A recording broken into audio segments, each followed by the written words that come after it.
And given all this, the kind of problems that he has within his country itself, Right. and coupled with it, the pressure which the Indian armed forces are going to bring to bear on him, I think his days are numbered. That is what I feel very, very strongly. General Pandey, yes. So I'll just very quickly say one point, sir, that the moment we start calling him jihadi general, there is a certain degree of respectability which goes out to a community which believes in jihad as a very pious thing. I think to call him a radical may be more appropriate, and maybe call him a terrorist leader. Obscurantist, revanchist, somebody who is completely lost in his head because he's a megalomaniac. Okay, so there is one just part. before The second part I just want to say is that let's not get ahead of us. That's because it is not even a fraction of force, kinetic force, which has been applied. It is not even a blip, right? When the military machinery starts moving up, that is the time it will be only yet less than a fraction, less than a 1% of movement. So right now you're saying we're just sending feelers out, and we're telling these Pakistanis that, look, don't think you're sitting in some ivory tower safe from it all. We can touch you anytime. But the second thing what is happening is this is a strategic signaling which is happening from either side. That okay, you touch here. It's a gameplay as of now which is happening. So we've just taken we've taken it to 3.0 basically, Operation Sindoor. And these are signaling not only to the respective constituencies, but is also happening to the world at large. That you need to just come quickly, in at some point of time. Viewers, before I quickly hand it over to my colleague Zaka, I just want to quickly sum up what we've talked about over the last 3 hours. And it started at 8:30, viewers, with news, Zaka, of strikes on your show along the LOC in Jammu as well as in Kashmir. And then, of course, news built up to tell us that most of the border was hot. We've got news of a potential F16 being downed. We can't confirm what has happened to the pilot, but we can definitely confirm that an F16 has been downed. We know that Islamabad, we know that Lahore, and we also know that Rawalpindi have been tickled.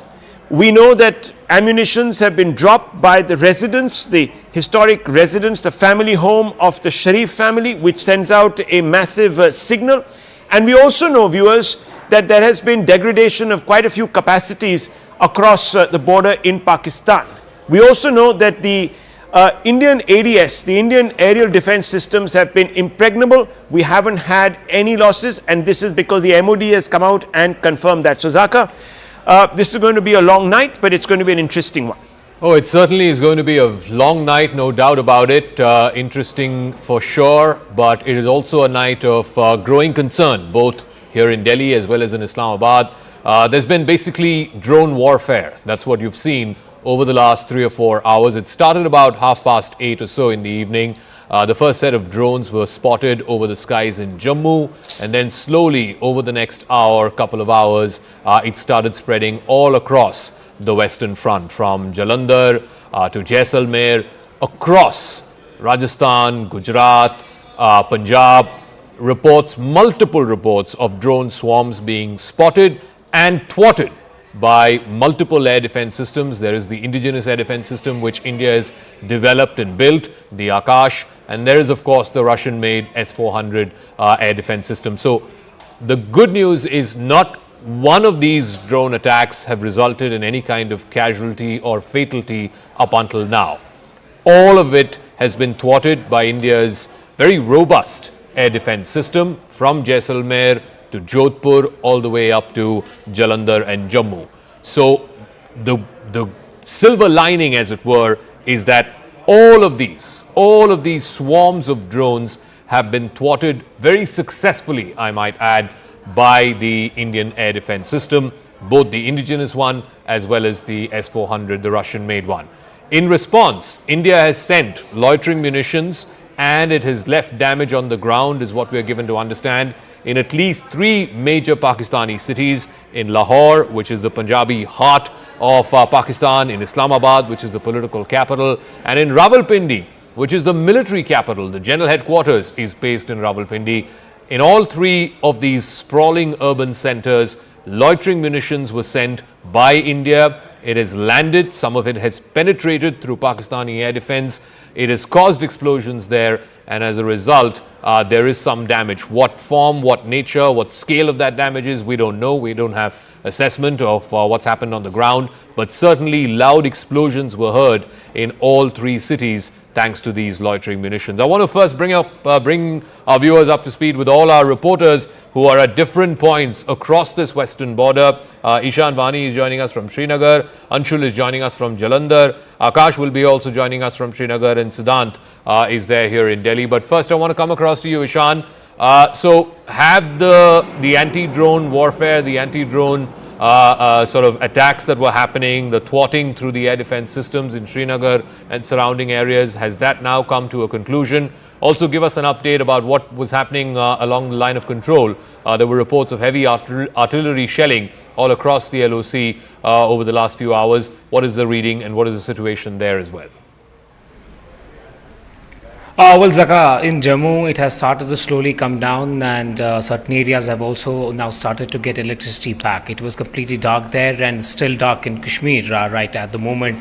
And what we also know is that there hasn't been any immediate drone interception or any projectile or any artillery being fired towards Srinagar, towards airport or any other location that we can confirm to you right now, that there hasn't been any direct assault at the moment in Srinagar, because Srinagar airport is also a defense airport, so we can confirm to you that there hasn't been any drone attack at the Srinagar airport, but it's running on full alertness. There is air defense system and batteries are fully charged, and they are ready to deal with any eventuality. There are other bases also which we do not want to disclose, where readiness is complete, and also other defense establishments there is complete dark out, and people are ensuring that the lights are closed and the security is paramount right now. But in the border areas, we are being told by sources who are on the ground that there is heavy artillery being used to target Indian positions, and some shells have also landed in the residential areas, particularly in those areas which are vulnerable, which have kind of come under ceasefire violation from the Pakistan in the past as well.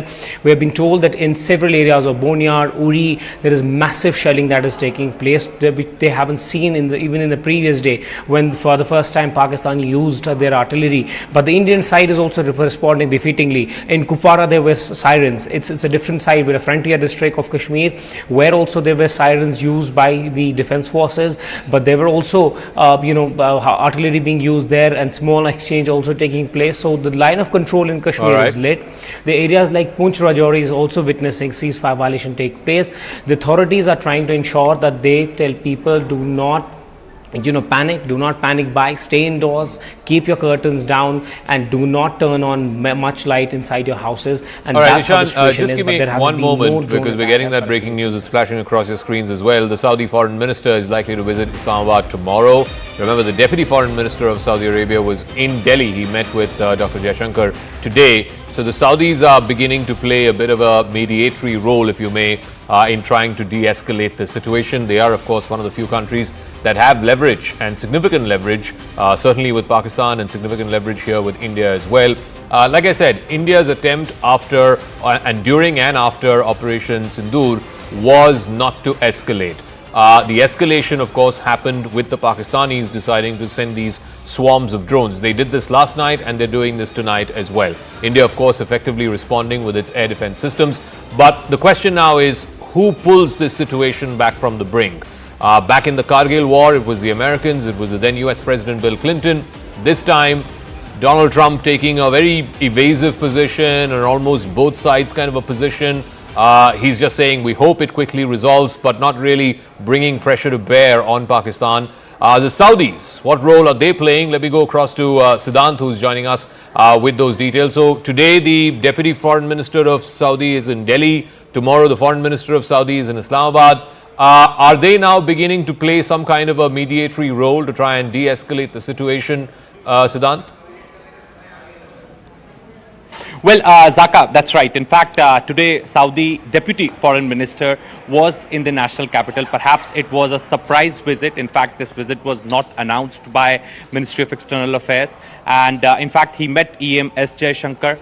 Then later, his convoy was spotted outside 7 LKM, that is Prime Minister Modi's residence. And in fact, the chatter is that he in fact met Prime Minister Modi. Perhaps the photo has not been released by the either side. And he is also being seen as an envoy to the Crown Prince. Perhaps the Saudi government has sent him for the mediation purpose. And as you rightly said, that Saudi Arabia certainly has leverage with Pakistan and with India. And in fact, when Pahalgam attack happened, Zaka, at that point in time, Prime Minister Modi was in Jeddah on a state visit, and in a joint statement, very strong worded condemnation came from both the countries as far as Pahalgam attack is concerned. And in fact, Crown Prince Mohammed bin Salman did extend full support to India at that point in time. So this time around, Zaka, these traditional West Asian countries, Saudi Arabia, Qatar, perhaps have come up with a very balanced statements. In fact, in their initial statements, they have extended full support to India. In fact, ahead of Operation Sindoor, Prime Minister Modi did speak to the Emir of Qatar. And in fact, after the operation, NSA Doval briefed NSAs of UK, US, Saudi Arabia, France, and perhaps the other countries. So we could expect, perhaps this is what the chatter is, that the Saudi Deputy Foreign Minister could head to Islamabad right after concluding his India visit. In fact, the chatter also tells me, Zaka, that he was carrying a message for the Indian government, and perhaps he will also be carrying message to the Islamabad. Now, whose message is that? Is he directly representing the Saudi Arabian government, or perhaps is he on the behalf of some other government? We really don't know. But one thing is for sure, that since Saudi Arabia certainly has leverage with both the countries, perhaps Saudi Arabia can mediate between the two countries. All right, thanks for that, Siddhant. I also want to get a quick word in from Anshul as well as Akash. Anshul is in Jalandhar, where for the last few hours it was a complete blackout. I believe in other parts of Punjab, from Chandigarh and other parts, lights are getting switched on now. What are you seeing and hearing around you, Anshul? Well, yes, even at this point in time, I'll ask my video journalist Sumit Jaguri to show you in the visuals over here. There is an absolute blackout that has still been maintained over here, because remember, projectiles were actually launched towards Jalandhar at approximately 8:30 p.m. In the evening, but all these projectiles were actually handled by the air defense systems of our country, and not even a single projectile was able to land anywhere out here in Jalandhar. But as precautionary measure, a district which is very close to the borders, and hence this precautionary measure has been taken, that till 4 a.m. tomorrow morning these blackouts will continue out here in Jalandhar. But the situation is absolutely peaceful over here. There is an absolute sense of calm, absolutely no panic that can be sensed over here in Jalandhar. Definitely this shows the kind of confidence that the people of this country have on their armed forces, and how they will make sure that each and every inch, each and every person, each and every life is protected by our armed forces. All right, we'll leave it at that. I also want to get a quick word in from Akash. Akash, there's a lot of fake news, there's a lot of, wrong information that's flying around on social media. And I want to reiterate to our viewers that we are sticking to responsible reporting. There's been a lot of fake news that's been doing the rounds over the last few hours. At this time, what we need is calm. What we need is a degree of surety. What we need is a steady hand. What we need to tell our fellow countrymen and women is that, look, these are part of your normal war games. I think it's incredible that despite these swarms of drones across most western border cities and towns, not one has caused any major fatality or casualty. The air defense systems, both indigenous and foreign, are extremely working well. And I think that is important to underline. But Akash, what is the latest? What are top defense sources telling you? Ultimately, I mean, we are climbing up the escalation ladder. The question is, we're going with each passing day, one rung up, one rung up. Where is the off-ramp? What are the negotiations happening right now? Or are we still in the escalatory phase, not talking about any kind of off-ramp just yet? Right. So, Zaka, first of all, two things that I want to make very clear. Armored vehicle and also the infantry is not being used yet. And, in fact, the sources are very clear that no tank is moving or no soldier is moving forward, at least till now. Also, army is retaliating. Yes, army is retaliating. We have got several locations.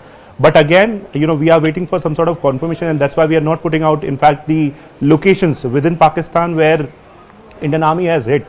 And in fact, the Indian Armed Forces have hit. Zaka, multiple, places where they tried attacking the military establishment and also the civilian population.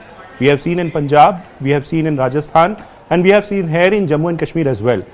In fact, in Srinagar, we have air defense systems on high alert. You rightly pointed out several indigenous as well as foreign systems like S-400 are playing a crucial role. Pakistani army is not only sending drones but is also sending missiles and in fact rockets. We have been told that they have scrambled their jets. They had in fact scrambled their jets, and that's the reason why we are having these reports of one jet in fact downed by Indian Air Force. We have no confirmation on that, Zaka. Every second, Zaka, messages are coming, but then we have to cross check, confirm each and every message, and that's the reason why we have not been putting out any sort of information. A number of things are happening simultaneously. Indian Armed Forces are reacting, retaliating in this similar manner in which they have received the attack today. At around 8 p.m. this got started from Jammu area where airport and the nearby infrastructure was attacked, and then several locations in Punjab and then in Rajasthan as well. One more thing, Zaka, ceasefire violation is happening constantly. In Uri, I have got several local contacts and they are telling me in villages like Chikotia, Islamabad, we have these artillery fires coming in double and triple intensity of what we saw yesterday and day before yesterday. So, Pakistan is constantly violating ceasefire, and in fact artillery, heavy shells, in fact heavy caliber guns are being fired. A number of things are happening once again, Zaka. We are waiting for some sort of confirmation on the pilot that is reportedly apprehended in Rajasthan. But we'll wait for the armed forces to respond officially, or the Ministry of Defence, reliable sources from Ministry of Defence to confirm, and then we'll of course be telling our viewers about it. All right, thanks very much to all our reporters. We'll be touching base at the top of every hour or top of every half hour and try and get a sense of what's happening on the ground. But let's try and analyze. It's been 3-4 hours now. It started about 8:30. It's a little past midnight now. It's been going on for the better part of almost 4 hours. What is the strategy here from either side? Let's try and make sense of this. Group Captain retired MJ Vinod is a former fighter pilot. He's joining us. Sushant Sareen, Senior Fellow with the Observer Research Foundation. Lieutenant General retired DP Pandey here in our studios. He's former General Officer Commanding of the 15 Corps. And Major Manik Jolly is also a defense expert. And Captain V.N. Jha, defense expert, is also joining us. General Pandey, let me start with you first. I mean, as somebody who commanded the 15 Corps, make sense of this for our viewers, because over the last 4 hours, suddenly, at about 8:30 was my previous show, we started seeing these drones, these flares coming up over Jammu, and then suddenly there were reports of flares happening across Jalandhar, in Pathankot, in Chandigarh, and it went all the way down to Jaisalmer and Jodhpur in Rajasthan. So all along the Western Front, as it were, multiple reports of these drone swarms. What is the big picture here? What is it that Pakistan was trying to do? And of course, India's response to it. So, there are conflicts or engagements are of level of signaling. I'll just take the bigger picture is that what each side is doing to other is important, and starts from what happened on 22nd April, wherein this Pahalgam incident happened, and thereafter the ball was on our court actually to respond in a manner so that it is also reflective of a very responsible nation in which those words are very clear that it was zero escalatory when we hit out at the targets at the headquarters of the terrorist headquarters, which we are fully aware. But coming on to the last 4 hours, I can just very quickly wrap up by saying that there is a bouquet of engagement which has been put across, starting from small arms direct firing weapons to missiles which are again short range direct firing systems, to rockets which are again very short range, and they have raised up the level of ante to the crossing of drones, missiles, hitting out targets which are slightly into depth. So while we went out to Bahawalpur, the similar attempts to showcase a quid pro quo scenario to hit out at Jaisalmer and deep into our own Punjab, Rajasthan, and of course Jammu and Kashmir area was attempted by Pakistan, which was deflected and destroyed by our very effective, very well integrated, well oiled system. I'm quite proud because one has been practicing, rehearsing and seeing all these things. I used to always have a doubt in my mind that when the time comes, will they be able to respond? But I guess coming in of Akash and also coming in of S400 has to change the entire paradigm into our advantage, which has ensured that we have been able to take care of our airspace, which was always a very big gap in our system. So that is one part.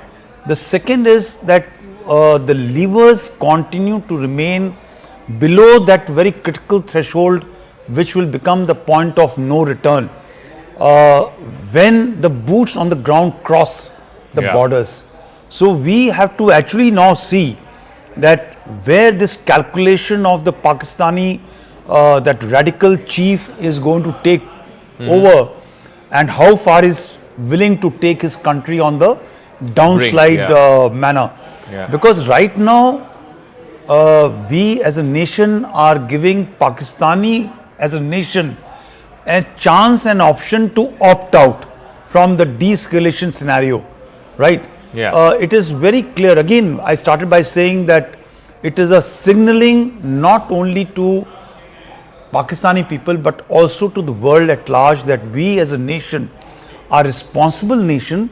We have a leverage to control this thing, and there is a civilian government in place, and therefore we need to manage and articulate our responses. So one very interesting carefully. thing, compared to previous, let's say, wars and the situations, the flare-ups, the conflicts that India and Pakistan have had, and General Iyer I think is there.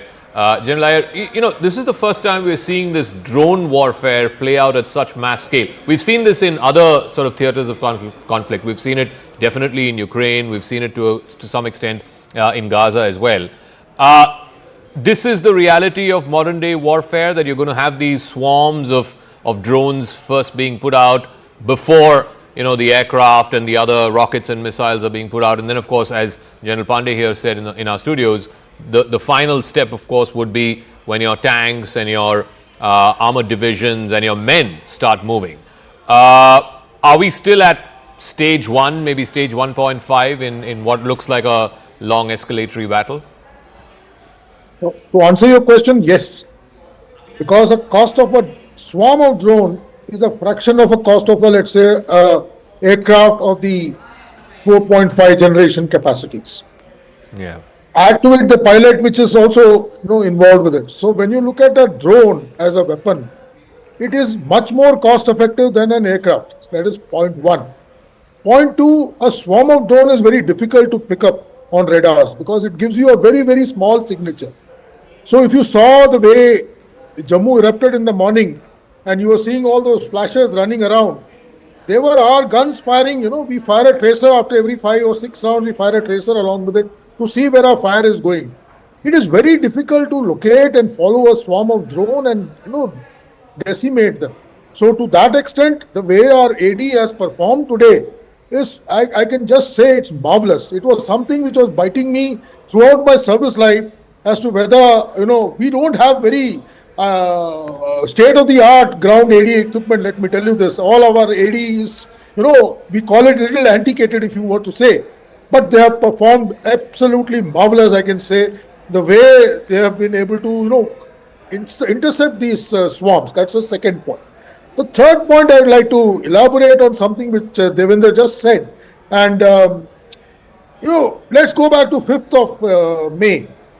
There was a statement made by the DG ISPR in one of his, daily discourse. Yeah. He says if India wants to go adventurous, they may start the conflict, but we will, end it at our terms, etc., etc. When you are not the strong person, when you are aware that there's going to be a response, to make such, big statements is something which is going to force you to, think where you're going to off ramp. To my mind, 7th morning, there was a very, very clear window for Pakistan to off ramp. Why do I say that? We had achieved everything. We had put out a statement that India doesn't want to escalate any Correct. further. And but I was in your show when we were repeatedly emphasizing on this point. Somewhere Pakistan had managed to convey to his audience that they had downed 3 Rafales and 2 more aircrafts of ours. They had made statements in their parliament. By and large, if at that time sensible guy was there, and I again agree with General Pandey, because the person at the helm over there is a radical guy. He doesn't realize what implies taking Pakistan to war. Yeah. That was a very clear window, and I think India was very sensible not to comment on this repeated claim of 5 Indian aircrafts being downed. We kept quiet, gave him an exit window, and I felt that yesterday evening they will use that and go out. Possibly we would have been in the end of this scenario right now with both sides quite happy with what they have achieved, because let me tell you, these 9 hits which we have achieved is something we could never think of. Especially in my 39 years of service, I never could think of hitting from Bahalpur right up to Kotli. Yeah. It is a huge swath that we have engaged precisely. Okay, So- General, give me a moment. Tajinder is also joining us. He's joining us live from Srinagar. Tajinder, so what's the update across the state? And I specifically also want to know about Jammu, because you're from there. It started about 8:30 in the evening today. Are we now approaching a stage where things are beginning to get back to normal? For example, in Jalandhar, Chandigarh, etc., I think the lights are coming back on. But where you are, it seems like the blackout is still on. Very much so. Yes, sir. Yes, Zaka. I'm in Baramulla right now, and this place is it is under a complete blackout right now, Zaka. I can hear the artillery shells that are being fired from the Pakistan side, though my location is at a safer distance from Uri, where the firing is going on. Pakistan has been violating the ceasefire, and what we have come to know that a woman has been killed in Uri sector because of the continuous ceasefire violation from the Pakistan side. As far as Jammu is concerned, as you mentioned, that in Jammu the electricity has been restored, the blackout is over, and it seems that the attack from the Pakistan side, which has been completely foiled by our defense forces, life is slowly limping back to normalcy in Jammu, though people have been advised to remain cautious, remain indoor, and ensure that no rumors are spread. All the projectiles that were fired from the Pakistan side on the vital military installations in Jammu region were destroyed by our air defense mechanism. So no damage in Jammu, but yes, heavy ceasefire violation is being reported from Rajouri, Poonch, Kathua, Samba, where the Indian Armed Forces, the Border Security Force also is giving a befitting response to Pakistan. As far as the situation on the line of control in Kashmir is concerned, right now heavy firing is going on. The Pakistan side is using artillery shells to target the civilian population in Uri. One woman has been killed, several have been injured, and the people in the line of fire are being evacuated right now. I just had a word with senior officials. They are saying that the LG administration is keeping a thorough eye on all the activities that are happening, and the officers have been advised, rather the police has been advised to provide immediate relief to people who are affected because of this ceasefire violation. Earlier during the day, the Director General of Jammu and Kashmir Police, Nalin Prabhat, was in Uri. If you remember, Zaka, in Uri in Kashmir is the most affected area because of the ceasefire violation from the Pakistan one side, several houses have been destroyed by the Pakistani shelling. So right now, the situation, though in Jammu, has returned to normal, but on the line of control, it continues to be tense, and the Indian armed forces are giving a befitting response to the Pakistani aggression. Yes, Zaka. All right, Tejinder, thank you so much, and you take care. You're in Baramulla, where it's not just the threat of drones. There is, of course, the live firing of artillery shells that's happening. So thank you very much for joining us with that live update. Let's try and go back to our guest, if Sushant is still there. Sushant Sareen, again, make sense of the big picture for our viewers. Are we now locked in this escalatory chain where each side is going up one rung, and either it ends, each of those rungs ends either in a stalemate or in escalation dominance?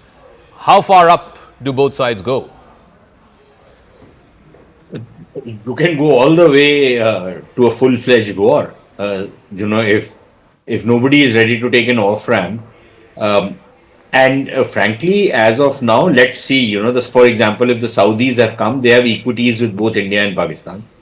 Will they be able to exercise those equities? I think from the Indian side, it's very clear. We were never interested in escalating, but if the Pakistanis are going to escalate, then we will hit back.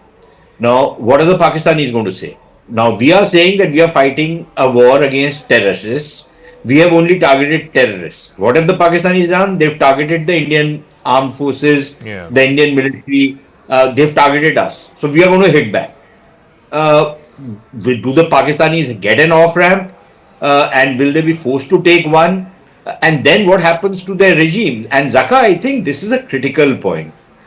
In Pakistan, it becomes a question of regime survival, not just of Asim Munir, but also of his chaprasi, the so-called Prime Minister of Pakistan. The man was brought into office by Asim Munir. He depends on the crutches of Asim Munir. Anybody who replaces Asim Munir will probably give a kick to Shahbaz Sharif. So the heads of both those fellows are linked to each other, right? They're Siamese twins in a sense. They cannot be separated. And if you separate them, they both will die. So it's their survival, and for their survival, they're ready to put Pakistan's future at stake. Now, the question is, can the Saudis, for example, give, and please remember, Asim Munir, because he has served in Saudi Arabia, I believe as a defense attaché, understands Arabic, speaks it well, has some contacts in the Saudi system. He used to think that he is somebody who can do a lot of work with the Saudis because he knows many people out there. Question now is, can the Saudis exercise their influence on Asim Munir and tell him to back off? And they have a lot of leverages, not just the Pakistani diaspora, but they have leverages in terms of the amounts of money they give to the Pakistani. Correct. And if they threaten to turn off the tap, Pakistan is in deep trouble. Will the Saudis use those leverages? Again, with India, for example, they will ask us to de-escalate, but I think we are very clear that if the Pakistanis back off, we'll also de-escalate. Otherwise, no, there is no way out. Please also remember, MBS, the gentleman who's come now to both India and Pakistan, it does represent MBS. He doesn't represent anybody else. Of course. In Saudi Arabia, MBS is the boss, right? And he's a guy who is in many ways a visionary, who's trying to forge a new future for Saudi Arabia, who's not really interested in these kind of wars. And there are some major developmental and other projects that he is envisaging with India. So does he want this whole region to start blowing up? I'm not so sure. Then there is the Americans. But the Americans seem to have taken a hands-off approach, right? They have enormous influence if they want to wield it. For example, just tomorrow, the Pakistani IMF package is coming up for renewal. The Americans can very easily hold that out and say that, look, unless you are backing down, no monies are coming to you, because much of that money you use for building up your military and creating trouble in the region. So there are people who have leverages, but are they going to bring those leverages? And if they don't, then we are in this escalation spiral, and I don't see what the incentive for either side is to back off. All right. At this. Major General Indrabalan, again, I want to come back as somebody who's an expert on drone technology, and now we are seeing, at least in the India-Pakistan context, the first live televised drone swarming that's happening. Like I said, we've seen this in other theaters of conflict, most recently and most vividly in Ukraine.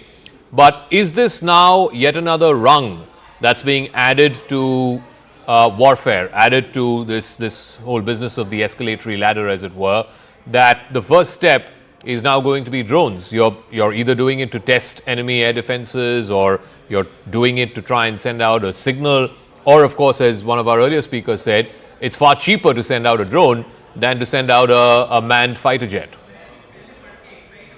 Yeah, Zaka, firstly, thank you very much for having me over on CNN News 18.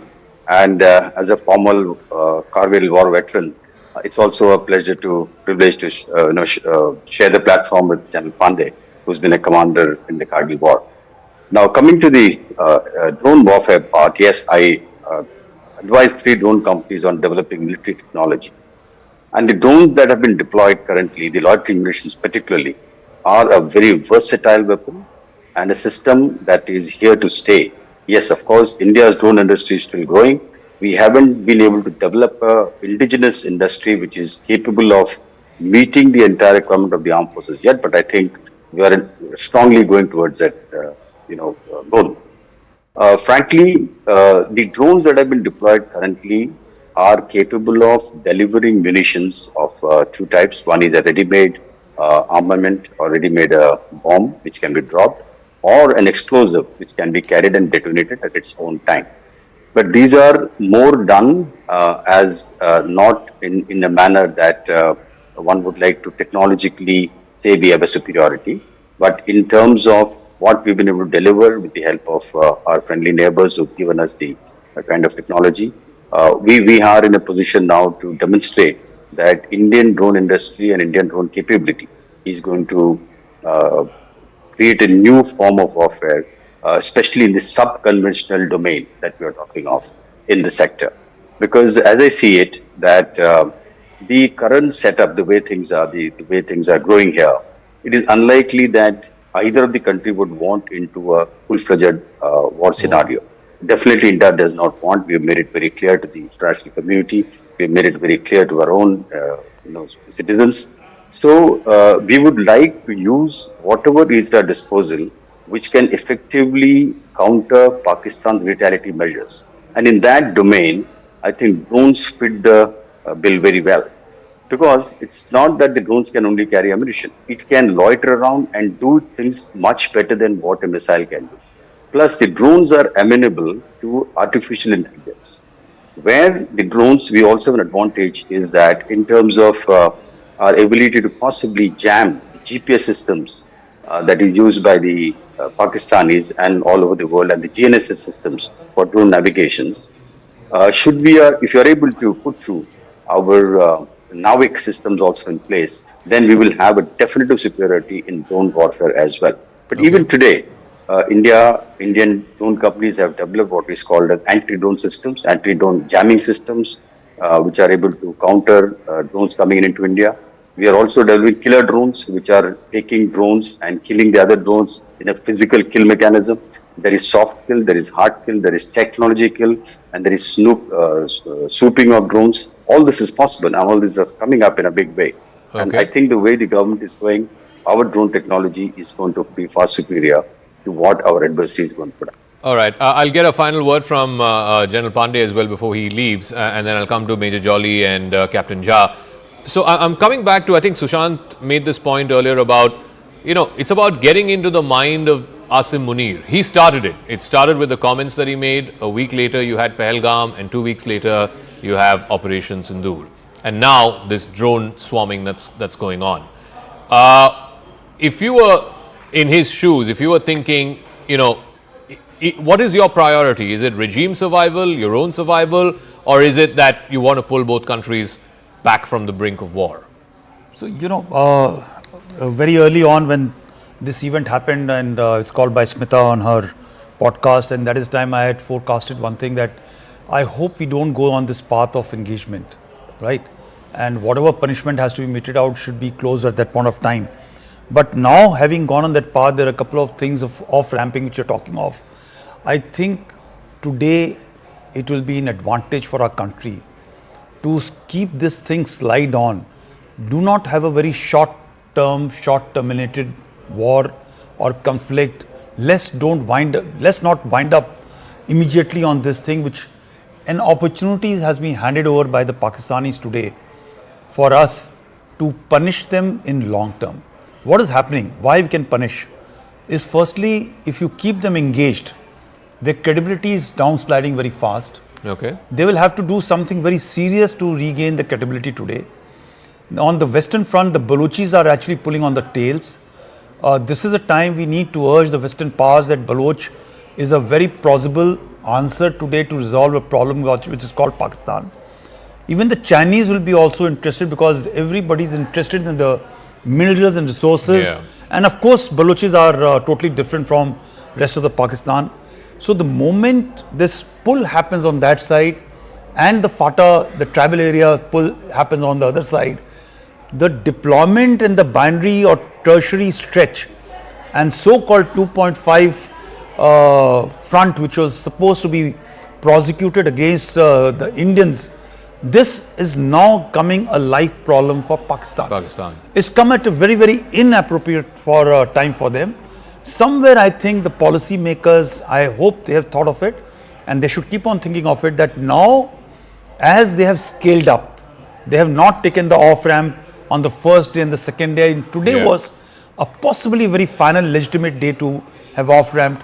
The point which should be told through the Saudi minister is that you change that man who was a driver of an entire thing and possibly shame him out and put him in the prison and make him pay for it the way so many other leaders have been made to pay in Pakistan.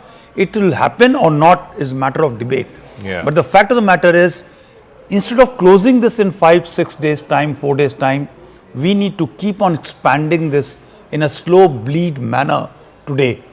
What Indra had just brought out, we have a capacity of industrial capacity which will be ramped up, not only with our help, with the help of so many other people, to build up and support this thing. And tomorrow, when the Americans allow this IMF loan thing to go through, the Pakistanis should know it has been done for them to buy weapons from them for fight, to continue the fight, right?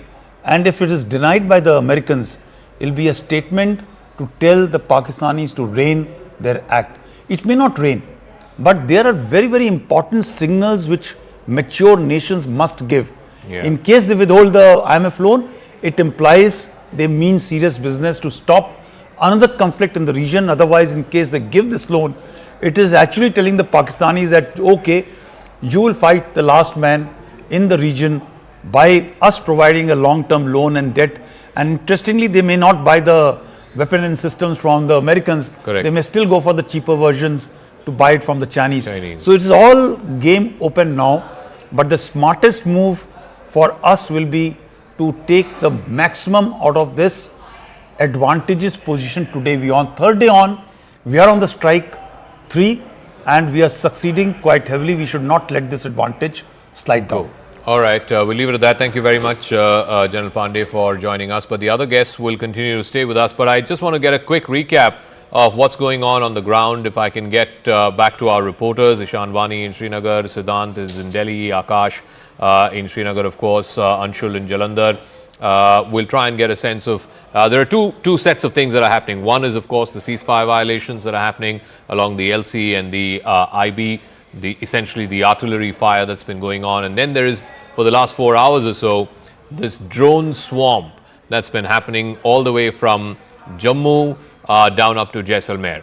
There are unconfirmed reports of a Pakistani Air Force pilot being grounded, being caught, but we are not putting that out unless we get multiple source confirmation on that. What we can confirm for you, though, that one Pakistani Air Force F16 has been brought down over Jaisalmer, and I think that is important because it's a heavy duty machine. Remember, even in 2019, Abhinandan had actually shot down a Pakistani F-16 Of course, it's a different matter that his MiG-21 Bison was also brought down and he was caught in captivity, and that proved to be a bit of an off-ramp.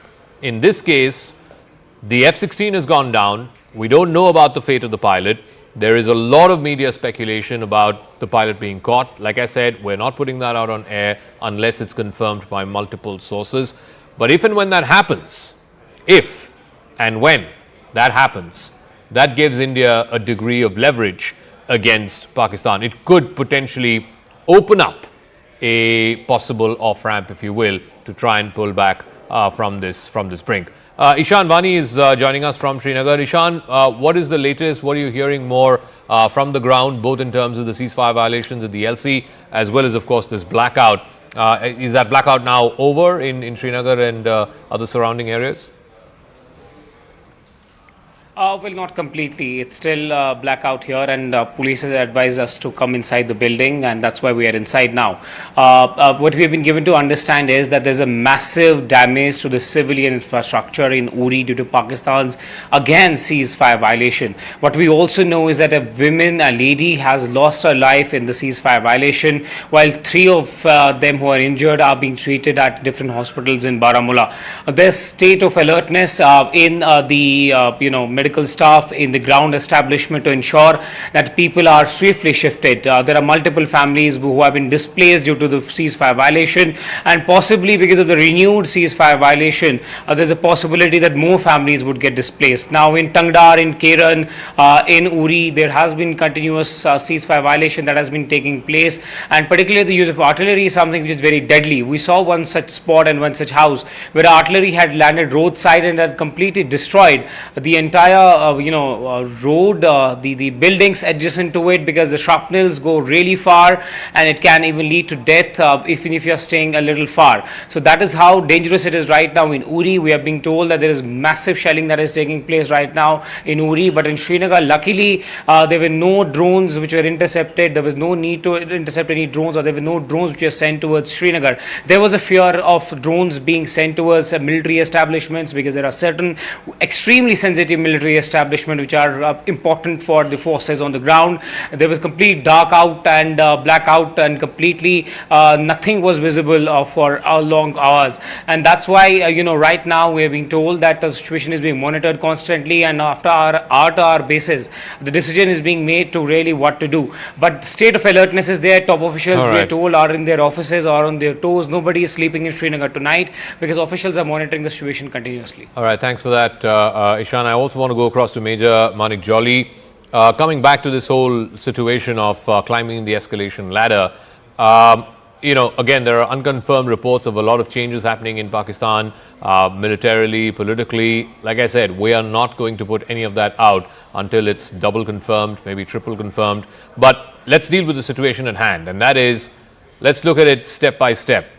You had the Chief of Army Staff in Pakistan making those very egregious, visceral comments about Hindus and Muslims.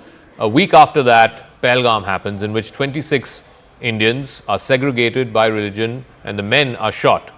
2 weeks later, India responds with Operation Sindoor. 9 locations hit, 21 strikes, all terror launch pads. And on the day, right after the operation, India makes it very clear, we don't intend to escalate, no civilians hit, no military installations hit. Why didn't Pakistan take that off-ramp? And now that they haven't, what happens now, Major? Like, you just keep escalating this one after another, one rung after another. Today it's these drones. Tomorrow it could be the fighter jets. And the day after you could be moving your armored and mechanized divisions. And the last day you could be moving your troops. So really, where is the potential here for some slightly more calmer heads to prevail, so that both sides can back off from the brink? So I tell you what I think of the situation. I think it is the level of escalation that it has reached. Add a couple of airstrikes to it, but that is what it is going to stay at. Because I don't think either of the country is keen to wage a full-scale conventional war. And given the deployments, given the movements, everything, I don't think it is very imminent either. What is happening right now is India gave Pakistan a very fair chance to not ramp this up. Yeah. We made it very clear that we have hit the terror camps. We have not hit your civil or military installations. And Pakistan has no reason to attack us. What Pakistan is doing right now, and I can tell you, Pakistan army is not like a band of brothers. It is not like we have here in our army. It is not people supporting each other. It's very good in power games. It's very good in factions. It's very good in breaking down each other. So the guy on top, whosoever has been historically, he has tried to always prove his point by doing something against India. So Asif Munir is trying that, and the limit that he can scale it up to right now is doing some drone attacks, and that also minor ones, because all the missiles they tried were shot down by our air defense setup. So what he is probing, he is gauging the scenario, he is trying to do whatever best he can, because he doesn't want to buy more casualties or buy more fatalities or get more insulted. India definitely has no reason to scale this up. What we are doing is retaliatory. That if you give us one punch, we will give you two back for sure, so that you calm down. This is like trying to tell them with a little pressure and even affection that sit down, you don't need to scale it up. So we are trying our best to actually not scale, even though we have all the reason, because they have not hit any terror camps. They have hit our civilian installations, civilians, military installations. They have hit airport in Jammu. They are giving us all the reasons. And what is critically being missed is that both the countries are right now very keen that the other air force should enter our airspace. So you are kind of, troubling each other enough that we will do something, that you send your planes our way, because both would be very happy to see some fuselage lying, some plane shot down on their territory. So these are probing attacks. This is kind of an irritating thing that Pakistan is trying to do. But for them to have the capability of take this even further, like you said in the beginning, that will it go to armored formations moving or tanks or infantry and all that, that's not going to happen. So this will stay here most probably, and in this, let's call it, for the lack of better word, a limited confrontation. I think it will be shades of this only, missiles, drones and all that, and this is how it will continue for few days. All right, Major, thanks for joining us. I want to go to a piece of breaking news also that's coming in. The State Department, the spokesperson there has put out a big statement after the conversation between Secretary of State Mark Rubio and also Dr. Jaishankar. This is what the Secretary of State has said. A reporter, in fact, asked a question about whether it was America's view, along with what India was saying, that Pakistan is supporting terrorist groups. And the State Department spokesperson said that's the call we've been making for decades, and clearly what happened in Kashmir was awful. Let's play out the bite of that spokesperson, Tammy Bruce, I think, of the US State Department.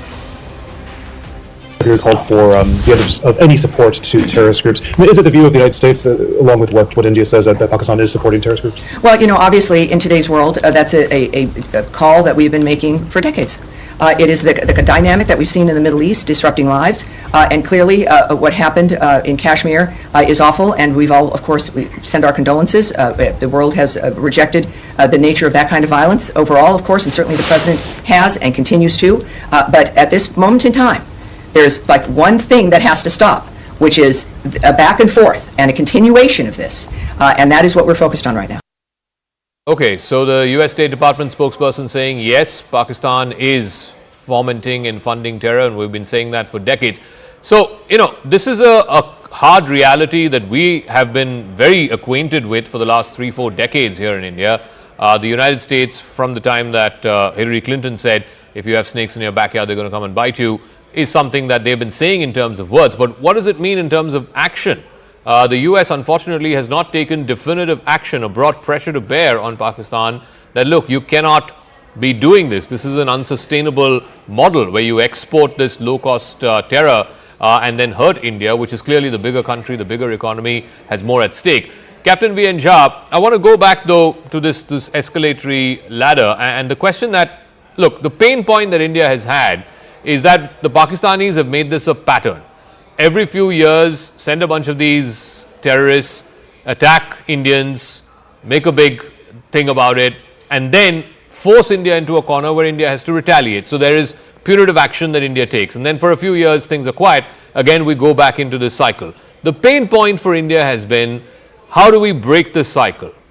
Do you believe what is happening right now offers an opportunity to India to try and break that pattern, to inflict as much cost on Pakistan that it will break out of this pattern of using these jihadi groups? Or do you think that that's not going to change? Well, it's a very complex situation. There is hardly any nation in the world which has got the scenario that we have got with Pak. None of the nations are facing this. And I also believe that what is happening in India, in the last 2 days, yesterday evening it had happened, there were some firecrackers over the Indian territories. And today again it has started at around 8:30 or so. This is not ceasefire violation, Jaka. If Pakistani drones, missiles are reaching to Jaisalmer, Jodhpur, so many of the Air Force bases along the border, it is not the ceasefire. This is not called ceasefire. Nor in the Kashmir Valley or the Jammu Kashmir region. Because it is not the ceasefire violations of the small arm or the heavy arm fire. It is the drone which is violating the airspace, going far beyond the ceasefire lines. So if you don't call this as an offensive, what do you call it? I think this is high time we call it is that it is an offensive mounted by Pakistan onto the Indian territory, and that is the basis of any further debate or discussions to start with from here. Secondly, right from the time that yesterday the first violations were there, today morning there were briefings by the government of India. I thought possibly the military hierarchy, they should have taken a note of what sort of violations are going on last evening itself, and they should have been alarmed with the full force. I compliment the armed forces that they have developed a system of air defense which is unprecedented. The way it has acted, it has worked today, it is unprecedented. We never imagined that it would be working so fine, so good, and so pinpointedly donning each and every weapon which is flying in the air. So there is a compliment to the Indian Armed Forces. But there are lessons to be learned from here. Chaka, we haven't possibly learned the lesson from the 71 war. 71 war, we were busy on the Eastern Front when the Western Front was opened by absolutely surprising attack. And I'm not sure how much we were prepared at that time on the Western Front. Since I come from Air Force, my rank, by the way, is group captain, not the captain. Sorry. So we have got a system of withstanding such things. We call it PAD, passive air defense, in which we go into a mode where we minimize the damages that could be inflicted by the enemies. So this was the thing, and we were taken by surprise in 1971. We haven't learned that lesson. Even this time, on many channels, we have been getting the prompts, we have been getting the hints that Pakistan has built up a structure wherein they can launch a surprise attack. Well, when we responded a couple of days earlier, that was the time when we should have expected what next. It was good for the government of India to have announced on 23rd itself for the armed forces to be in the readiness. But that readiness should have also been oriented towards aborting or thwarting any such, escalatory attack. Remember, Jaka, in the terms of Air Force, the air assets that could be damaged by the first surprise attack, is much more than what subsequently you can retaliate. So that particular element of surprise or the first attack should have, in my opinion, rested with India, not Pakistan. But anyway, we can't go back in the time. They have. But all of it has been thwarted, Group Captain. I mean, from whatever I can tell so far, the information that's coming in, other than one explosion in Jalandhar and one explosion in Jaisalmer, where again there are no fatalities, no casualties. almost everything has been thwarted by the air defense system. Yes, that's what I complimented the first thing, that the Indian Armed Forces has developed such a system, which has by and large thwarted. But see, this is a time when the informations to all of us may not be coming the way it was coming earlier. Let us not, speculate that nothing has happened or something has happened. Nothing. I'm just trying to tell you that the element of surprise that should have been mounted was India should have taken the initiative, because India is much larger a force. And we knew this is going to happen because the moment jihadis were attacked day first today, we knew that the jihadi element within Pakistan will mount so much of pressure on their armed forces to launch this attack, because they can't take it lying down that they have been hit. Okay. And that was the beginning point, what was prompting us to adopt a posture that the moment you see some initiative being taken, surprise them with the type of things what had happened. Remember, this won't happen the initiation by India, because Pakistan had already initiated day yesterday evening. Day yesterday evening also, some of our bases were, attempted to be hit. So that was the initiation was already taken by Pakistan. So they were the aggressor in the first place. Fair enough. What has gone past is gone past. And right now, what we must look at it is, India must use all the resources.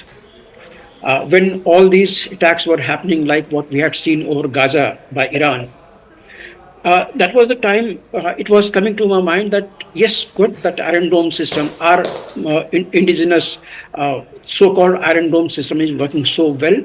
But that was a time when we felt that possibly our strategic command, they should have initiated something with which we would have seen a changing scenario in Pakistan. Pakistan should have been put into defensive rather than we falling into defensive. Okay, so, that's a fair point. I think we can elaborate on that. But I also want to get up before we take a break. Commodore JJ Singh is also there. JJ Singh is also there with us. Commodore, what you're seeing right now is both sides sort of climbing the escalation ladder. After Operation Sindoor, now Pakistan sending these swarms of drones over Jammu, over Jalandhar, over Jaisalmer, across most cities and towns through the Western Front. India has, of course, thwarted almost all of it, other than one or two explosions, which again, like I said, I stress, no fatalities, no casualties there. What is the next step in this ever-escalating game, as it were, Commodore? Zaka, thank you for having me on the show now. First of all, I must say that we have already gone up the escalatory ladder. We are not at the bottom or in the middle. We are already fighting a missile warfare is already on. Aerial warfare is already on. UAVs are already war is on. So I think that we have moved very high on the ladder.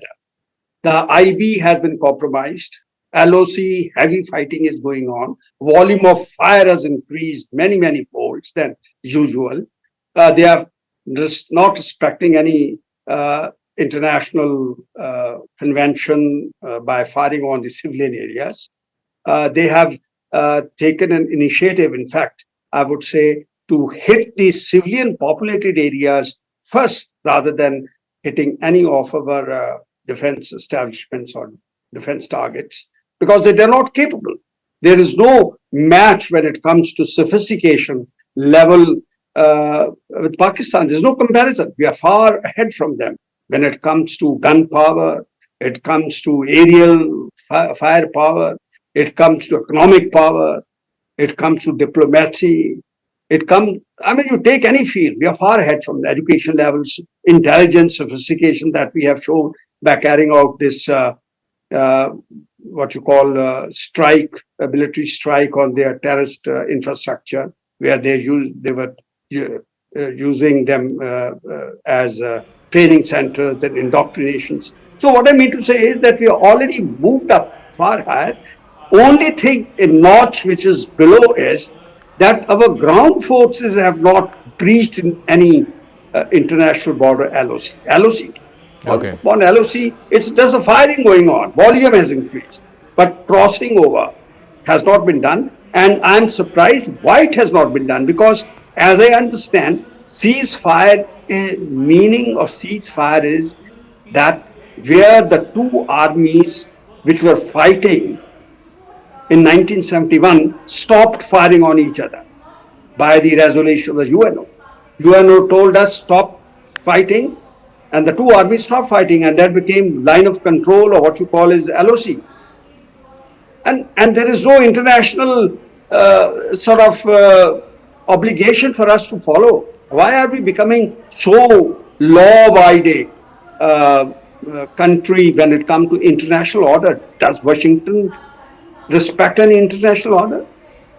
Okay. Do Russians or Moscow does any international order? Do they respect? Do they abide by any, for example, Israel? Do they abide by any international order? Okay. Iran, China, Beijing. So what I mean to say is that we are being very good boys in the eyes of the world. And what is the need of telling, okay, it's a good, I would say, a diplomatic courtesy to inform America and other friendly countries that we are going in for war. We are going in for missile attacks, or as we have destroyed their air defense systems in Lahore and across the border. And they are on full blast. The swarms of drones are coming, Jaisalmer, all along the northern border, north, IB, and west. That means Punjab, Rajasthan, LOC, and down the line to Rajasthan and everywhere. Gujarat even. And as of now, Okay. the Navy has already swung into action. Navy aircraft carrier has moved very close to the territorial waters of Pakistan with 25 ships. We have already probably blocked them three-dimensionally. We have blocked when it comes to underwater. No submarine can come, no ship can go out. And surface-wise, we have already blocked them. Aerial power, again, there is no match. The kind of weaponry, the platforms to fire at Pakistani naval assets all along that 900 kilometers of coastline that they have got from Gavadar onwards. And I think this is the high time. You see, ancient wisdom tells us to everything there's a season, a time for every matter under the heaven. A time for war, time for peace, time to make, time to break. It's a time now for war. You can't do anything against time. And you are saying it's a time for war, and you're saying you have a short window to make the enemy pay. Let's see. It depends. Break them. And break them. POK. We have been talking all about for the last 70 years, even after this so-called abrogation of Article 370. We have been saying that they are integral part. Now it's a time to make it actually on ground our part. Okay. What are we waiting for? Then it comes to is that the end objective here? I don't know. We've not quite outlined, or certainly not made public, what the end objective here is. I think so far what we've seen is that Operation Sindoor was in retaliation or in response to the killing of innocent Indian civilians. And there, you know, the army was very clear. You're hitting only terrorist infrastructure and terrorist hideouts and terrorist launch pads, etc., not wanting to hit any military installation or not wanting to hit any civilian sort of area of residence. But here's the thing. As I also try and go across to our reporters, I want to go to Major General Indrabalan as well as General Iyer also on this question.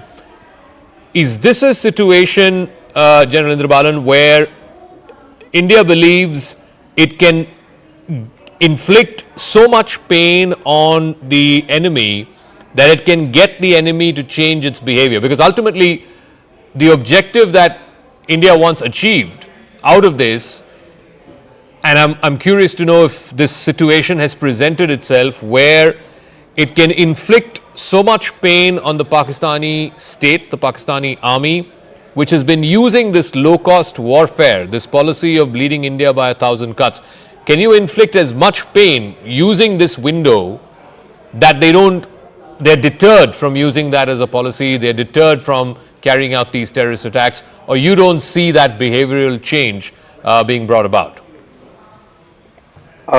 Yes, Zaka. So I think in Arthashastra, Kautilya says that a king shall not hesitate to use 6 measures of warfare and foreign policy, which could be peace, war, neutrality, alliance, duplicity, deceit. Convert these into modern warfare, and we have the domains of AI, we have the domains of technology, we have the domains of economy, we have the domains of water wars, we have the water as a weapon, we have the domains of course, the conventional weapon. So India has its disposal all these kind of modern warfare weaponry, which has been referred to in our history books. So, frankly, the 3 domains of war, which the Army, Navy, Air Force is handling it, and of course, the 4th dimension of the strategic forces is one part of it. But without going into conventional warfare, a full-fledged warfare, I personally feel that there is a possibility of bringing our adversary to his knees and making a behavioral change in their entire approach to the way they deal with India by strangulating them, using a strategy of strangulation from 6 dimensions of foreign policy as well as warfare. So while the military dimensions we've already discussed, I would strongly feel that if you are able to bring in the angle of the diplomatic victory, which you already tasted, we are in a far better situation than what we were in 71 war. All the nations which were against us during 71 are today as part of the foreign policy change, as part of all aligned policy. They are with us, and it's evident from the statements they've made.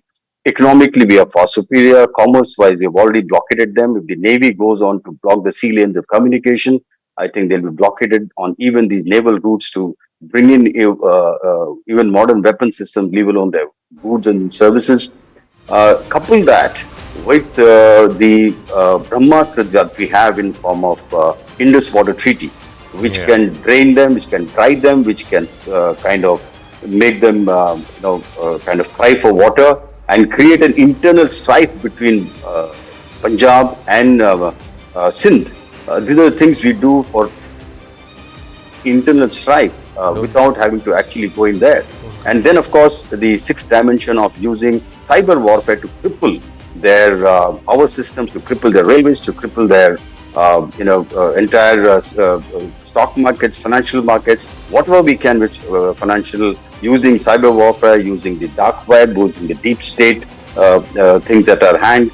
I think all forms of warfare needs to be deployed now, and we should do everything possible at our disposal to do that, while we keep our conventional forces, their arms, their gunpowder dry at all times, to only to restore or only to retort to a conventional offensive if launched by the Paki forces. You know, Major General, you were talking about the multi-dimensions of war. We're already breaking that story on our screens. Baloch fighters have now, this is from the Balochistan Liberation Army, they have taken responsibility for gutting some gas fields in the Balochistan province of Pakistan. Remember, this has been a stepped up attack. You had the Jafar Express attacks that happened in the middle of March, and then even yesterday there were reports of about a dozen plus Pakistani soldiers getting killed there in Balochistan. So this is, pressure points being built across various dimensions, whether it is in the air, by land, and of course, if Balochistan falls, if Balochistan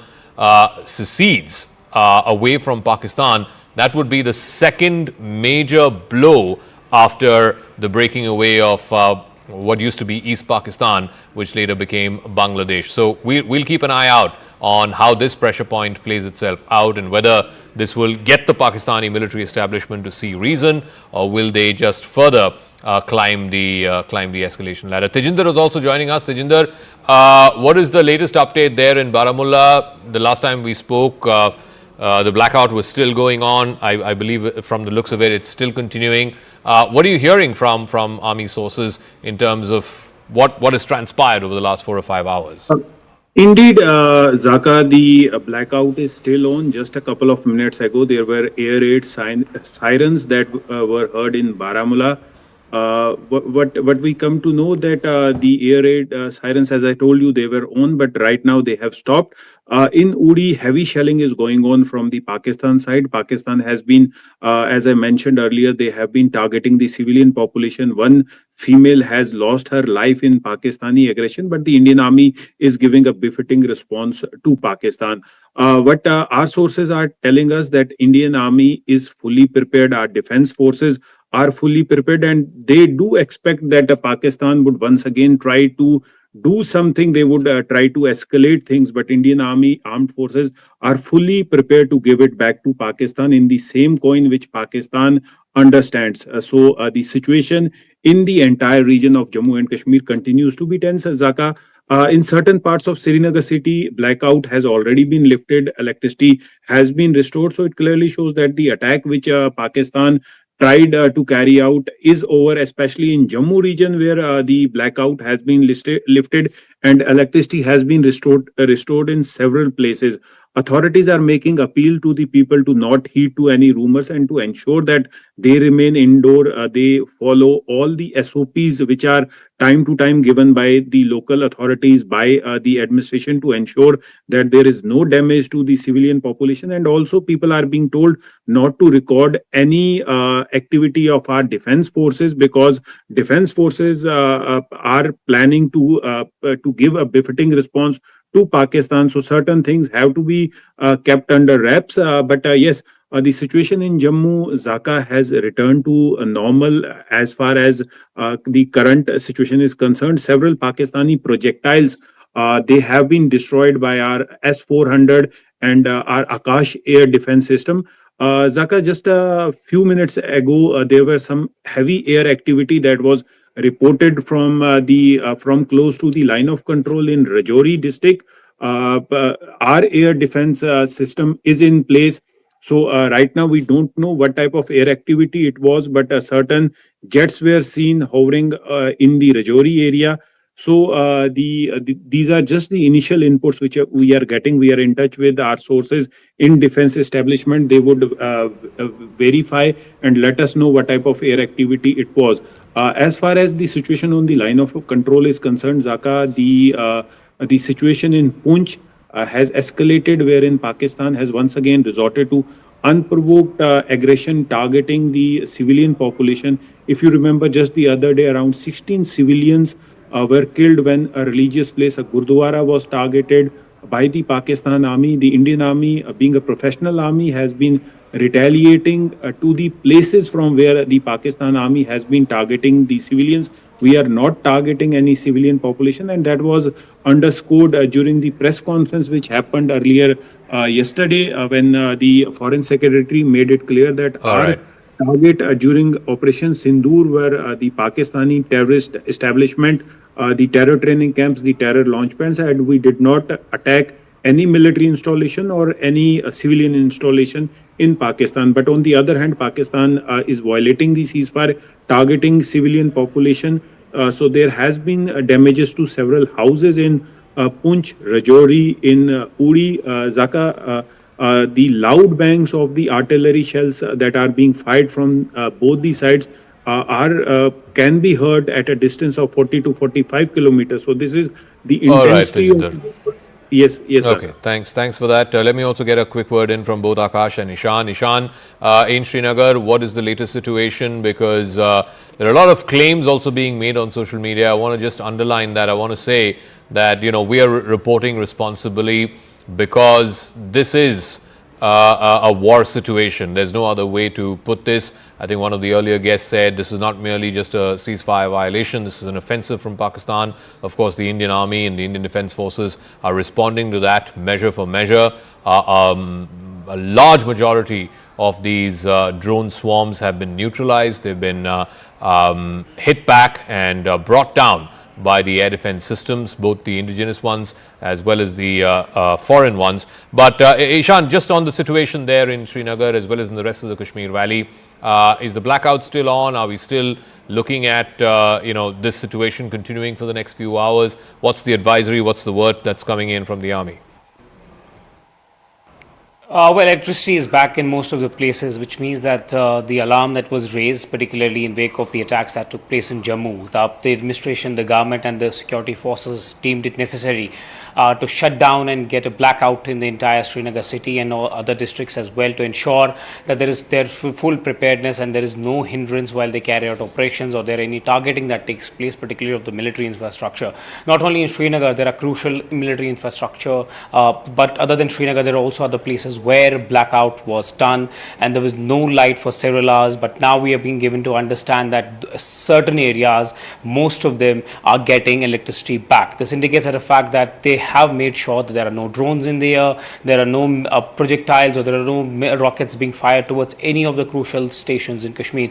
As I can remember, on the very first day, Pakistan made a fake claim that they are going to hit, they have actually hit Srinagar airport, but that didn't happen. So considering all of these things that were accounted by the administration, by the intelligence agencies and the army, it was ensured that the full-time anti-drone systems, anti-aircraft systems were put in place to ensure that if there's a possibility of any aircraft from Pakistan entering the Indian airspace, it is immediately brought down. Not only that, but drones or any projectile, if it tries to fly over Srinagar, it is immediately brought down. We know that right now there's a state of alertness. Hospitals are running on a state of alertness. There are ambulances which are ready to be dispatched in case of any eventuality. We know that police, administration, and everyone in Kashmir who's at the helm of affairs is right now in their offices monitoring the situation constantly. They're in touch with the authorities. They're checking reports at every moment that what is happening. But unfortunate bit of news that we heard today is that a lady from Uri lost her life in the Pakistan's unprovoked shelling. There's shelling going on in other parts as well, in Kupwara, in Uri. The line of control as we speak is completely lit. I spoke to a journalist friend who is still stuck in Uri. He told me there are shells which have actually landed near the hospital area and in the marketplace in Uri, and they were forced to take shelter in an underground bunker in Uri. So that tells you about the situation that's unfolding in Uri. But other places are also witnessing heavy shelling, and possibly in the morning the damage could be assessed. But there are certain injuries which are being still injured that are being still ferried to the hospital right now as we speak. A grim situation on the line of control, but in Srinagar the lights are back and things are getting a little normal. But yes, it's a wait and watch game. The India is looking at it very carefully. The air defense system is ready. In the case of there is any eventuality, people have been asked not to panic and only trust news sources and information that is coming in from the government. All right, thanks for that, Ishan. I'll get a word in from Akash as well. Akash, tell us, what are you hearing from all three forces, from the Army, the Navy and the Air Force? Of course, we've seen these swarms of drones being neutralized, being brought down by the air defense systems. What are you hearing in terms of further mobilization or further projections that you're hearing from all three services? Right, so Zaka, I'll come to that, but first of all, a big update. BSF is saying that around 11 p.m. they have thwarted one major infiltration bid in Samba. So in Samba, at the international border, people were trying to infiltrate, and BSF has foiled that infiltration. This is what is the latest from BSF. Now coming to the forces, operation is still on, Zaka. I have several inputs of Indian Army and Indian Air Force taking action. As far as jets are concerned, so Tejinder was reporting about jets hovering in Rajouri area. Jets are the first line of defense for air, and in fact this is the reason why we have been told that jets were scrambled and are very much airborne. AVAX systems are very much working. The air defense systems, other ground-based air defense systems are very much working. Akash Tir system, which is a control and reporting system, which has got several sort of automations as well, is very much working today, and we have seen the results where in fact the system played a major role in thwarting these sort of attempts.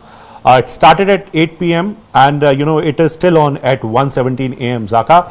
Also, while this is not an assessment from my side, I have had a word with experts. They are saying the time has changed. Last time when we had Kargil, that time conditions were different. This time around, even when we have such a situation where missiles are coming, in fact. Rockets are coming, drones are coming, and we have been retaliating. Then too, there is a scope of coming back to the earlier positions. It is not a full-fledged war yet, and it has been made very clear by the armed forces as well. In the press conference, we heard the Foreign Secretary as well that how initially the operation that was launched by India, the Operation Sindoor, was in retaliation to what we saw in Pahalgam. And between the operation and the Pahalgam, there were 14 days. And since Pakistan did not take any sort of action against the terrorists who were there within their territory, that's the reason why India took a decision, and in fact these 9 targets were hit. But then after that it was categorically mentioned that we haven't hit your, we haven't in fact targeted your military infrastructure, we haven't targeted your civilian population, and now it should be an end, and there should be no further escalation. Pakistan did not listen to this, and in fact tried to attack several Air Force stations, and in fact the radars and air defense system. They tried at least 14 to 15 places in the morning, in the early morning, but that particular in fact attempt was failed. It got failed, and our air defense system, the MRSAMs, Akash, S-400 and several others. In fact, the handheld platform and weapons played a major role in it. We had both Indian Army and Indian Air Force working in a coordinated manner. In response to that, we launched attack on the air defense system, and then after that, in fact, it was categorically mentioned that we don't want further escalation. You did something, you tried something, we have given it back. Now, don't escalate it further. But then too, we saw that they started with Jammu. They targeted Pathankot, they targeted Samba, they targeted several military stations in near western borders as well, in Punjab, in Rajasthan. But all of these attempts have got failed. Maximum of the attempts have got failed, and we have no confirmation on any sort of hit. In fact, authorities are saying that all of these attempts were thwarted. Now at this point in time, Zaka, a number of activities are happening. Of course, we'll wait for the official confirmation, but then a number of air activities, a number of on-ground activities. No tank or no infantry till now, which means that we haven't crossed the border. We have our men haven't crossed the LC or the international border for that matter. But then artillery is very much being used, and in fact they are violating ceasefire, and then Indian Army is retaliating, and in the air as well some activity is going on. We are waiting for the confirmation for some sort of action, and in fact there were several reports of apprehending one F16 pilot and other aspects. We'll wait for the official confirmation, but this is the update till now, Zaka. All right, Akash, we'll leave it there. We'll come back to you in some minutes. Let me also bring back our guest, Wing Commander S. Sudhakaran, former IAF and defense expert, is also joining us. Sushant Sareen, Senior Fellow with the Observer Research Foundation. Group Captain V. N. Jha, defense expert. Lieutenant General retired Hari Mohan Iyer, former Chief of Staff of the Northern Command. Commodore retired G.J. Singh, defense analyst, is also joining us. Let me start with Wing Commander Sudhakaran because he's just joined us this hour. Wing Commander, what do you make of what's been happening this evening over the last 4-5 hours? These drone swarms that have come in. Our guests were saying that this is now a new layer in the ladder of escalation. This is where you start because drones are cheap. You don't have to man them. The collateral damage is possibly minimal. But most importantly, if you're able to breach the air defenses, and I suppose this was a test of India's air defenses, if you're able to breach, then you can inflict damage as well as you can claim some degree of military superiority. In Pakistan's case, all the drone swarms that they sent from Jammu to Jaisalmer, all of it has been neutralized, has been negated. The air defense systems have worked perfectly, both indigenous as well as the S-400s. Are we now in a new form of warfare, something like what we've been seeing in Ukraine and to a lesser extent in Gaza? I really can't call it a new form of warfare because this has pretty much been there as a practice even when I was there in service 5-7 years back. So this was pretty much the norm 10 years back. Just because we didn't, lay our hands into it, or just because we had not witnessed it firsthand, we can't call it new. Second thing, what I want to clear is what Pakistan has used is pretty normal, average legacy stuff.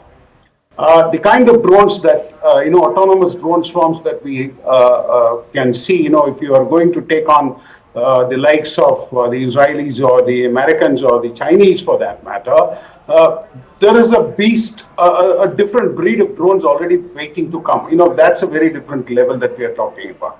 What Pakistan has today done is a very traditional SEAD mission. So that is what starts a war, suppression of enemy air defense. So today they wanted to do it, they couldn't even test it. That's what it ended up. It ended up all over the place. The reason is because they didn't come with a plan. Pakistan is known to do this. They get their foot in the mouth. They enter into the game. They don't know how to exit. And that's been a problem with Pakistan all through. The reason why they do it is they're more obsessed. And when they get obsessed so much, they get into a point of irrationality that they stop thinking, that their plans go haywire. And that's why they've come across. Otherwise, I do believe that Pakistan is generally much more than what they've performed for the day. They've not been able to manage a decent hit to go back to their parliament and to say one line of truth. Their prime minister said, we've downed 5 Rafales and then God Allah had saved us, and then how Pakistan is so great, and then how the entire parliament thumped. They were thumping on a lie. They couldn't, substantiate that even on a television studio. The defense minister was all over the place trying to tell that I heard it from the social media. So that is the narrative that they are banking on. Okay. So, rip Pakistani intellect, banking on which they came to fight a war, and that too they banged against the wrong man, Modi. Because if it was somebody 10 years back, probably they would have got away with it. But not with this man and not in this mode. Okay, Wing Commander, we'll leave the psyops and the disinformation. What we're trying to make sense of is military strategy. So let me go back to General Iyer. War game this out for us. All our guests have said that, look, this is the first step. We have added this first new step in the chain of escalation. What happens next? If, for example, and I agree with the Wing Commander's point, I think there's a degree of irrationality that's being sort of built in into what the Pakistan Army and specifically I think the Pakistan Army Chief is trying to achieve. This is not rational behavior. This is completely irrational behavior. But try and make sense of this for our viewers as to what happens next if he's not able to see reason. So Dhaka, before I go there, I'd like to go about 12 hours behind in time. There is a reason behind it. Please understand what we did in the daytime of yesterday. People were talking about, we fired drones. No, we didn't fire drones. We fired the Harrops. The Harrops are anti-AD systems.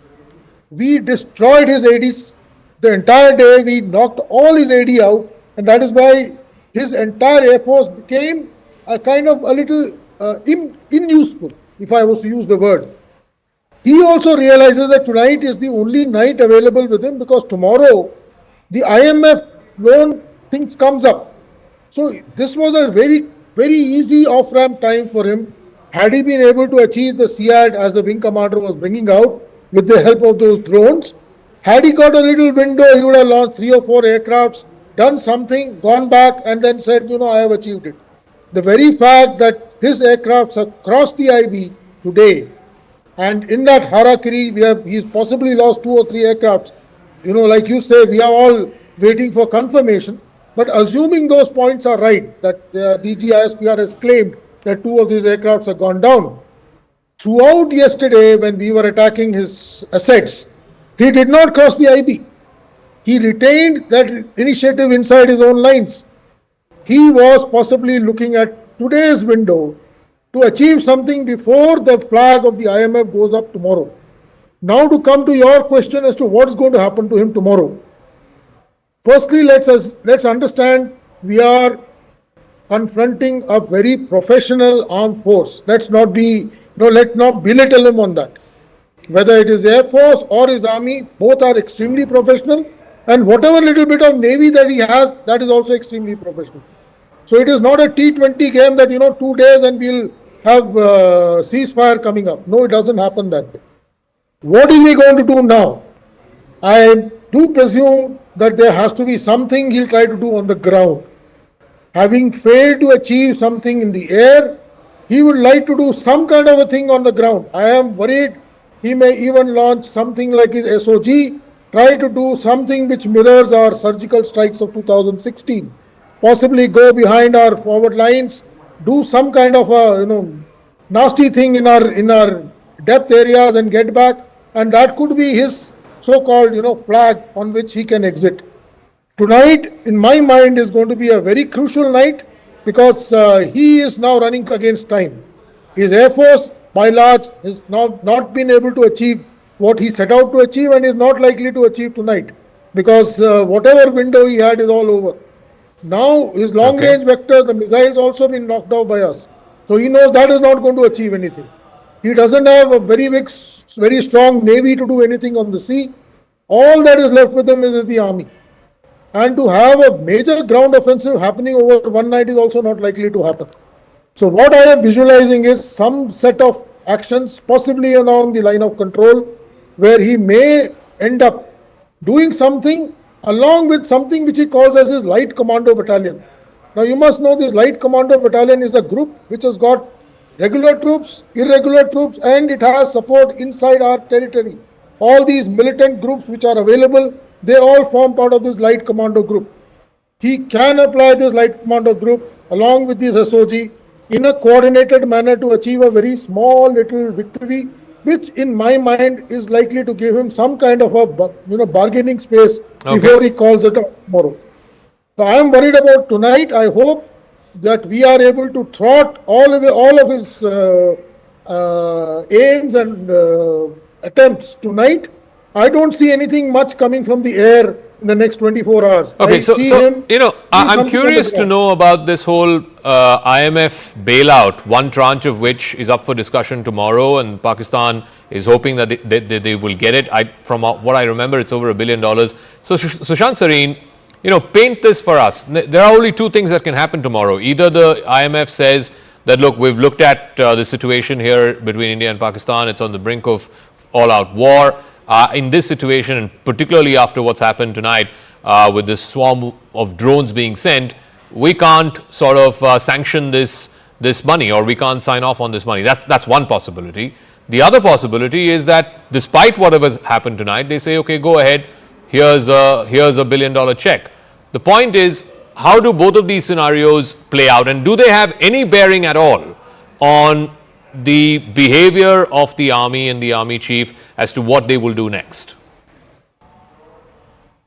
So, Zaka, if the IMF was to release the next tranche, I think the Pakistanis would feel that, they haven't lost any international support and they can pretty much carry on as usual. The fact that whatever skirmishes are right now taking place, exchanges have been taking place, the fact that forces are on the move on both sides, will certainly put enormous amounts of pressure on the Pakistani fiscal. But will it really break their back? I don't think so, not just yet.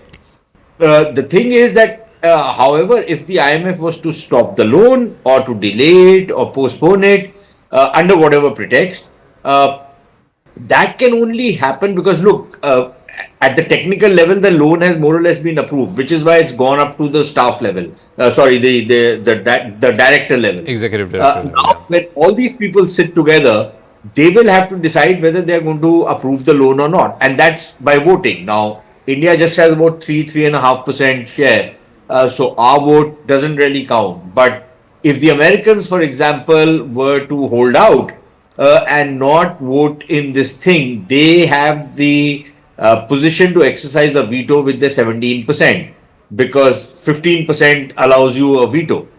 So the Americans are in a position to veto this. If the Europeans or the Japs or somebody else gets together with us, we can still veto it, but that will only ultimately the Europeans and the Japanese and some of these other fellows will only take the lead of the Americans. So I think the American role is going to be critical in whether this tranche goes through or not.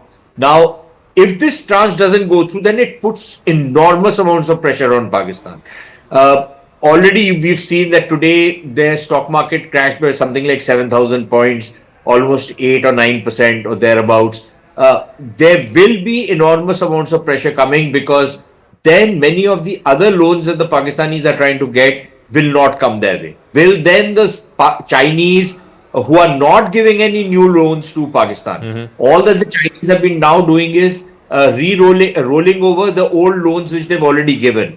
They're not even extending the tenures of their loans. The Pakistanis are requesting them that instead of every year rolling over these loans, why don't you extend them for about 2-3 years? The Chinese have so far not agreed to that. So the Chinese are not giving any new money. The West is not really giving any new money. The Saudis have given whatever they had to give, but there's no real new monies coming in. Where do the Pakistanis go and borrow money? As of now, when they go to commercial banks, they are borrowing money at something like 8.5% on dollar rates, right? Yeah. You can do the math yourself. It's unaffordable, but they are borrowing money because they need money, and there are no cheaper loans coming their way.